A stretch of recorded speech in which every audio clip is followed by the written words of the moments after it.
Go ahead and do renal tubular acidosis. In renal tubular acidosis, you get metabolic acidosis. Your urine is a bit acidic. Now, we have three types of renal tubular acidosis. The type 1 RTA. The type 1 RTA is where alpha integrated cells are unable to secrete hydrogen in the distal convoluted tubule or in the collecting tubule. Normally, every day your body produces fixed acids from protein metabolism, sulfuric acid, and phosphoric acid. To maintain normal pH, the kidneys must excrete hydrogen and generate new bicarbonate to buffer the blood. In the distal nephron, the alpha integrated cells pump the hydrogen using the hydrogen ATPase and hydrogen potassium ATPase. So normally the urine can be acidified to pH less than 5.5. Now this is normal. What goes wrong in type 1 renal tubular acidosis? In type 1 renal tubular acidosis, the hydrogen secretion is impaired because of the defective hydrogen ATPase. Leaky tubule, hydrogen diffuses back. This happens in conditions like autoimmune damage, Sjogren's syndrome, amphotericin B toxicity, analgesic nephropathy, congenital anomalies where there's obstruction of urinary tract, or autoimmune diseases like SLE. Now, what happens is the hydrogen stays in the blood. Since the hydrogen stays in the blood, new carbonate cannot be generated. The blood becomes acidic, and this leads to metabolic acidosis. Now, why does acidosis specifically happen? Let's connect the dots step by step. Body produces acid daily. Kidney fails to excrete the hydrogen.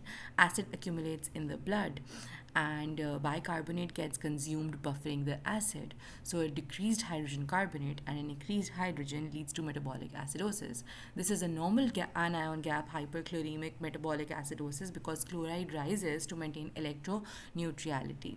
Now, there's decreased blood pH, which leads to acid retention. There's decreased hydrogen carbonate, which buffers the consumption of acid, and there's increased urine pH. The pH is more than 5.5 because the kidney cannot acidify urine. Now, there's hypokalemia. Why is there hypokalemia here? Because the hydrogen potassium exchange is impaired, and you get nephrolithiasis here. You get nephrolithiasis because there's an alkaline urine and there's decreased citrate. So, an alkaline urine and a decreased citrate leads to kidney stones. There's a failure to decrease hydrogen. You get an alkaline urine. An alkaline urine inside the blood gives you acidosis and a decreased citrate. The citrate normally binds to calcium. The calcium cannot bind to citrate anymore because there's decreased citrate. The free calcium and the alkaline urine leads to calcium phosphate stones. Okay, so you get calcium phosphate stones here. Now, in this image, we can see medullary nephrocalcinosis due to type 1 renal tubular acidosis. Look at these calcium stones. Look at these stones here: kidney stones, proteinuria, and renal tubular metabolic acidosis. Autosomal dominant distal renal tubular acidosis. Now, these are the calcium stones that I was talking about. Let's move on to type 2 renal tubular acidosis.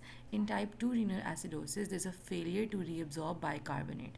So bicarbonate cannot be reabsorbed properly in the proximal convoluted tubule. The proximal convoluted tubule cannot reabsorb the hydrogen carbonate. So this bicarbonate spills into the urine. Since it spills into the urine, there's bicarbonate wasting, right? There's bicarbonate wasting in the urine, and there's less bicarbonate in the blood. So in the early part of this disease, the urine pH is more than 5.5 because there's so much hydrogen carbonate wasting. But later, once the serum hydrogen carbonate drops and the distal nephron can acidify the urine, then the pH is less than 5.5. Okay. Now, continuing the type 2 renal tubular acidosis. Now, the type 2 renal tubular acidosis, I told you that earlier the urine is acidified, the pH is less than 5.5 by because the urine is acidified by intercalated cells in collecting tubule, and urinary pH is less than 5.5. But later on, since there's compensatory acidifications, the distal convoluted tubule and collecting duct secrete potassium and hydrogen to maintain the ion equilibrium, which causes hypokalemia. Hypokalemia in proximal renal tubular acidosis worsens with alkali therapy. Now, there's increased bicarbonate in the blood. There's high fractional excretion of bicarbonate infusion test. Okay, now you get hypokalemia here also, you get hypokalemia in distal renal tubular acidosis also, and you get hypokalemia in mixed renal tubular acidosis also.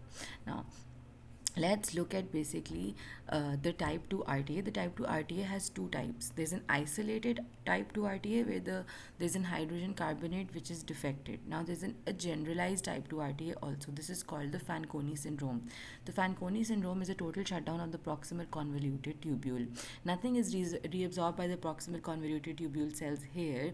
Phosphate is not reabsorbed.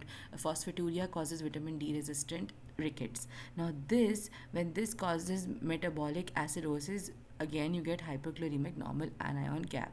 Okay, now except the type 3, everything has osteopetrosis. What is osteopetrosis?